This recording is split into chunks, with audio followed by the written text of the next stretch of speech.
Et bonjour à vous, merci de nous rejoindre sur Flex Radio, la radio urbaine de Pontarlier, enfin sur le Twitch de Flex Radio, la radio urbaine de Pontarlier. Vous regardez le live de C'est Passionnant, l'émission de vos passions et de vos fascinations. C'est toujours un plaisir de vous retrouver chaque vendredi. Aujourd'hui, on parle de musique. Nous serons notamment en compagnie de Tristan, qui est le chargé de communication du Festival de la Paille. Ça arrive dans les prochaines minutes et il n'est pas impossible que je vous présente une nouvelle collègue aussi. Donc tout ça, ça arrive dans les prochaines minutes. Restez bien avec nous sur Flex Radio. C'est Passionnant, 17h, 18h. Sur Flex. Et est-ce que Tristan est avec nous ? Oui, bonjour. Bonjour Tristan, bienvenue sur Flex Radio, la radio urbaine de Pontarlier. Alors toi Tristan, il me semble que tu es le chargé de communication au Festival de la Paille. Festival de la Paille, l'un des événements les plus mythiques de Métabier. Mais peut-être pour ceux qui ne connaissent pas, en fait, c'est quoi le Festival de la Paille ? Ouais, tout à fait. Donc moi, je suis en charge de la communication au sein de l'association qui organise ce festival. Le Festival de la Paille, c'est un festival qui a été créé dans les années 2000 par un groupe d'amis qui voulait faire la fête dans le Haut-Doubs. Plus on a avancé dans le temps, plus le festival a grossi. Aujourd'hui, on est autour de 24 000 festivaliers par an. On a une programmation qui est vraiment axée grand public. On essaie vraiment d'avoir un spectre artistique vraiment très large. On va mêler des découvertes régionales et des artistes un peu plus internationaux. Et la particularité, c'est qu'on est en bas des pistes de ski de Métabier, ce qui fait qu'on a un site qui est vraiment unique. On a vue sur la montagne, on est à 1000 mètres d'altitude, donc voilà, et beaucoup d'ambiance, un camping qui est très très festif également. Et puis ouais. Voilà, donc sous ça, c'est le Festival de la Paille. Et le Festival de la Paille, donc tu l'as dit, c'est un événement mythique. Ça fait depuis les années 2000 qu'il existe. C'est un événement dont les festivaliers sont quand même assez attachés. C'est vrai qu'il y a quand même une très bonne ambiance. Et je me souviens que l'année dernière, il y a eu vraiment un concert. Il y a eu des concerts où c'était vraiment blindé. Et très récemment, il y a quelques semaines, vous avez annoncé que le Festival de la Paille en 2026 fera sa dernière édition. Et en fait, qu'est-ce qui s'est passé ? Pourquoi vous arrêtez ? Eh ben, en fait, si on revient sur 2025, on a passé vraiment une super édition, hein, comme tu l'as dit. Il y a eu du monde. L'ambiance était vraiment ouf. On en garde un très beau souvenir. C'était une super belle édition. Mais à l'issue du festival, en regardant de plus près, on a eu le manque de 4000 billets entrée. Ce qui fait que ça, jumelé au contexte culturel et social actuel, c'est très dur pour beaucoup d'acteurs culturels, notamment indépendants. Et nous, faut pas oublier, on est une association et on se voyait pas proposer. Le modèle économique ne fonctionne plus. On pouvait pas se voir 3-4 ans dans le futur comme ça. Ce n'était pas possible. Mais on voulait quand même proposer à nos festivaliers, on se devait de proposer un dernier grand festival, une dernière grande fête à Métabier, un dernier festival de la paille. C'est une décision qui a été assez lourde, hein. Il y a eu de l'émotion, il y a eu beaucoup de réflexion, surtout de la part du collectif pendant ces longs mois entre août et il y a quelques semaines, comme tu disais. Et on en est venu à annoncer donc cette toute dernière édition du Festival de la Paille. Tu disais le modèle économique, non, je suis pas sûr. Tu disais que ça fonctionne pas, et en fait, qu'est-ce qui fonctionne pas en fait ? Il y a beaucoup de raisons, hein, dans le contexte actuel. Ça va du fait que les cachets artistiques d'une part montent, ce qui fait que par exemple des programmations qu'on faisait il y a 4, 5, même 2 ans en arrière, on ne pourrait plus les proposer aujourd'hui. On sait aussi que les modèles de consommation changent, hein. Les festivaliers souvent ont pas de gêne à faire plus de routes pour voir un artiste vraiment énorme. On a également des entreprises privées, des structures privées qui arrivent et qui peuvent proposer des grosses têtes d'affiche. Et nous, comme je te disais, on a une association. On prône aussi de la découverte artistique. Et voilà, toutes ces raisons font que c'est compliqué. On a également là où il y a quelques années, les festivaliers pouvaient se permettre de faire 4, 5 festivals dans la saison. Là, en général, on va plutôt être autour de 1. Donc voilà. Et voilà. Et quand même, donc ce sera la dernière édition. Et voilà. Et il me semble que vous avez déjà annoncé les premiers noms de cette programmation. Alors, j'ai les extraits jusqu'ici. Pour commencer, il y a Louisa.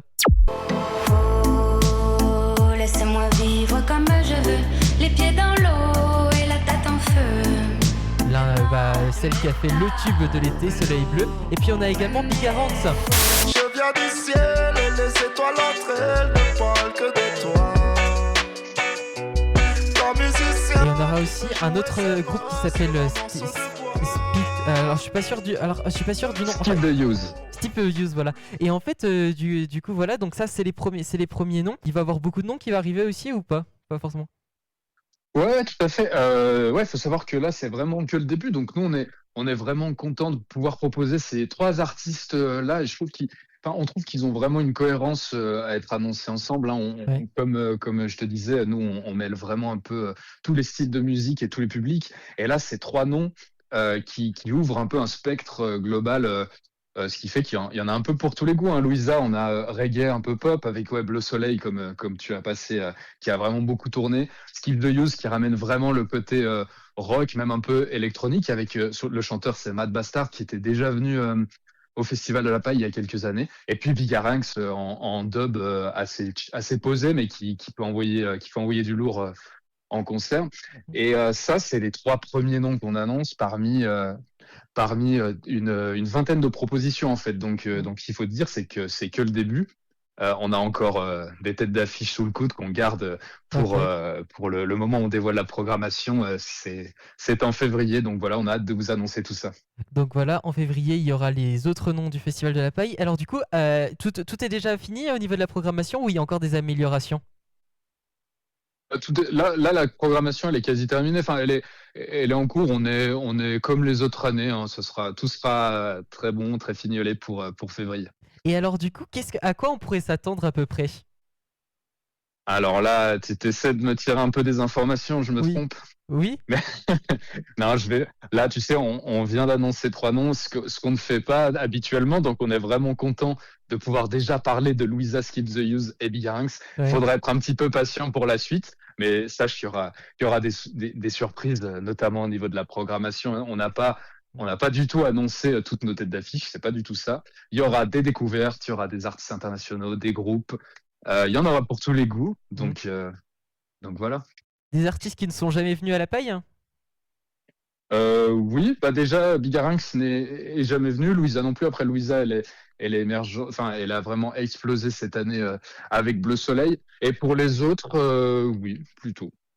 Ok, donc on se garde la surprise. Et pour cette année, il me semble que, alors du coup, la billetterie est déjà ouverte et vous avez, enfin, voilà, et il me semble que vous allez également faire des promotions pour Noël, il me semble, c'est ça? Ouais, tout à fait. Alors pour avoir toutes les informations, c'est disponible sur nos réseaux sociaux et aussi surtout sur notre site festivalpaille.fr. C'est là où on trouve la billetterie. Et depuis hier, on a sorti une offre de Noël. C'est une offre de Pâques, de passes de jour, où les passes sont à prix réduit. Donc si on veut prendre 2, 3, 4 passes, c'est possible à prix réduit. L'idée, c'est de pouvoir faire une petite promotion pour offrir des places à Noël à sa famille ou à ses potes. Et puis on a même une petite carte cadeau qui va avec pour pouvoir glisser ça sous le sapin si c'est l'objectif. Voilà, donc n'hésitez pas. Donc les billets, on peut les trouver sur votre site internet, c'est ça? Tout à fait, festivalpaille.fr, c'est dans l'onglet billetterie, vous le voyez en ouvrant le site. Et il y avait encore une question que j'aimerais quand même revenir aussi sur l'annonce du dernier festival de la Paille. Je sais qu'il y a aussi beaucoup enfin, on l'a dit, en fait, les festivals vont assez mal en ce moment. Il me semble que vous êtes vraiment pas les seuls. Et je sais qu'il y a aussi, il y a des festivals comme le Détonation à Besançon qui se sont réinventés, qui se sont réinventés pour essayer de baisser les coûts. Et vous pensiez pas qu'il y avait aussi un moyen aussi de pouvoir se réinventer plutôt que directement arrêter? Ouais, comme tu le dis, c'est vraiment un constat qui est global, hein, qui est français. Beaucoup de nos collègues sont dans les mêmes situations que nous. Tu cites l'exemple de Détonation qui s'est complètement reforgé et tu as tout à fait raison pour partir dans un modèle un petit peu plus petit et un petit peu plus niche. Nous, l'idée, faut savoir que l'association derrière le collectif organisation, elle restera. C'est derrière le Festival à la Paille, pardon, l'association qui s'appelle Collectif Organisation. Et elle ne s'arrête pas cette année. Elle est en train de réfléchir à ce que sera 2027 et les années futures. Nous, on voulait clore en beauté l'aventure du Festival de la Paille, parce qu'on voulait pas faire un Festival de la Paille qui est totalement différent de ce qui a été construit en 20 ans de ce qu'est le Festival de la Paille, tu vois. S'il y a autre projet, ça sera autre chose. Le Festival de la Paille, il se termine à Métabier, et c'est tout l'idée, en fait. C'est vraiment de fêter 20 ans de fêtes, 20 ans d'amitié, de rencontres, d'ambiance. Enfin, c'est tout l'idée de proposer cette dernière édition. Et est-ce que vous avez peut-être, enfin, vous disiez que vous étiez en train d'y réfléchir. Est-ce qu'il y a peut-être des pistes qui ont été faites depuis l'annonce justement sur l'après? Non, pas du tout. Bah, là, on est vraiment focalisé sur cette édition 2026. Donc, on met toutes nos forces là-dessus, hein, pour vraiment prendre tout le spectre de ce qui a fait, de l'essence du Festival de la Paille, et le sublimer cette année, vraiment le fêter cette année. Donc, on n'en est pas encore à ces processus de réflexion aussi avancés pour en parler. Et est-ce que, alors je reviens à la programmation, je sais que juste avant, juste après que vous ayez annoncé la dernière édition, vous aviez également fait une story pour demander aux festivaliers quels artistes ils attendaient. Et est-ce que il y a eu justement des petites affluences, sans peut-être dire les noms, il y a eu des affluences sur les choix des artistes avec ces stories-là justement? Ouais, bah, ça fait plusieurs années même que dans les sondages, on nous réclame Bigaranx. Il est encore ressorti majoritairement sur la story dont tu parles. C'était assez ouf, hein. Les gens avaient vraiment envie de le voir. Et personnellement, moi aussi, j'adore. Donc, c'est avec grand plaisir qu'on invite Bigaranx le vendredi 24 juillet. On a eu beaucoup de Louisa aussi, parce que après, elle tournait beaucoup, que ce soit en radio ou sur les réseaux. Donc ça nous semblait important de la mettre aussi le jeudi. Il y a une cohérence aussi sur le style de Louisa pour cette soirée du vendredi. Et Skip the Use a été cité effectivement, et les gens nous demandent pas mal de rock, tu vois. Donc là, on est content parce qu'on sait que c'est une valeur sûre. Et là, on a vu les réactions sur Bigaranx, sur Bigaranx aussi, mais sur Skip the Use, on a eu énormément de commentaires qui nous remerciaient, qui nous disaient depuis le temps qu'on les attend à Métabier, ça y est, c'est cette année. Donc on est trop content vraiment que cette première sortie plaise à nos festivaliers et aux gens qui nous suivent. Et c'est pas fini, et la suite sera très belle également. Il y a une question que je pense tous les festivaliers se posent, c'est que vous le disiez, le Festival de la Paille était un peu en difficulté. Est-ce que il y a peut-être imaginons qu'il y a vraiment plein de gens et que vraiment vous êtes débordés au niveau du public, au niveau des entrées et tout ça. Est-ce qu'il y aurait peut-être une situation possible pour que le Festival de la Paille finalement ait une ou deux éditions en plus, ou c'est vraiment fini? Pour le Festival de la Paille, on ne va pas mentir, non, c'est effectivement terminé. Comme je te disais, on a vraiment pris cette décision avec un long processus de réflexion, en calculant, même si c'est un succès, même si machin, etc. Donc non, après, c'est déjà on est une association, donc nous, notre objectif, c'est d'être à l'équilibre. Et la suite, c'est le collectif organisation qui l'apportera. Ok, donc merci à toi Tristan d'avoir été avec nous. Et donc en quelques mots, donc je l'ai dit, la programmation, les trois premiers noms, Louisa, Bigaranx et Skip the Use. Il y aura des promotions qui arrivent à Noël. Et peut-être le mot de la fin, pourquoi pour nos auditeurs qui nous écoutent, faudrait venir à ce dernier Festival de la Paille?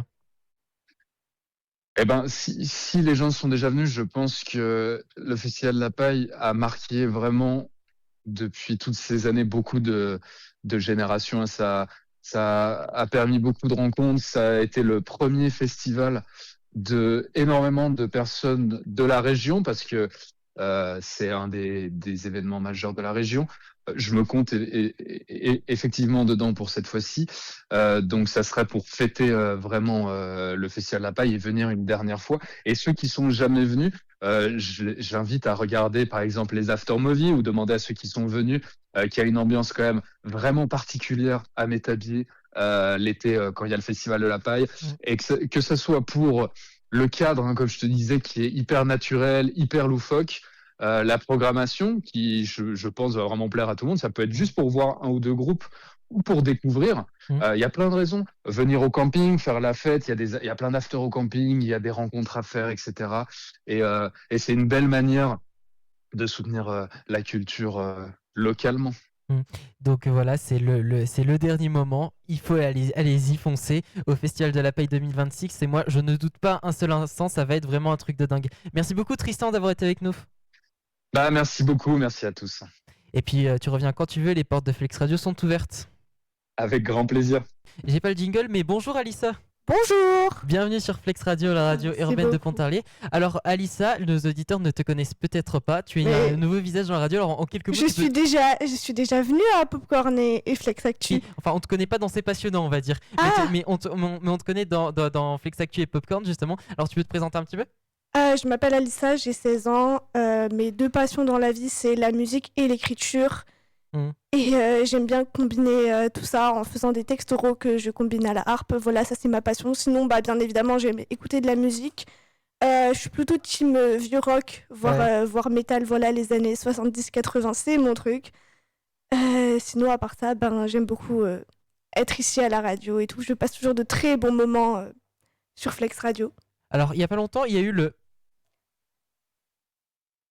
Voilà, il y a pas longtemps, donc le truc de Spotify. Et alors, du coup, toi, tu fais partie de quel team, du coup?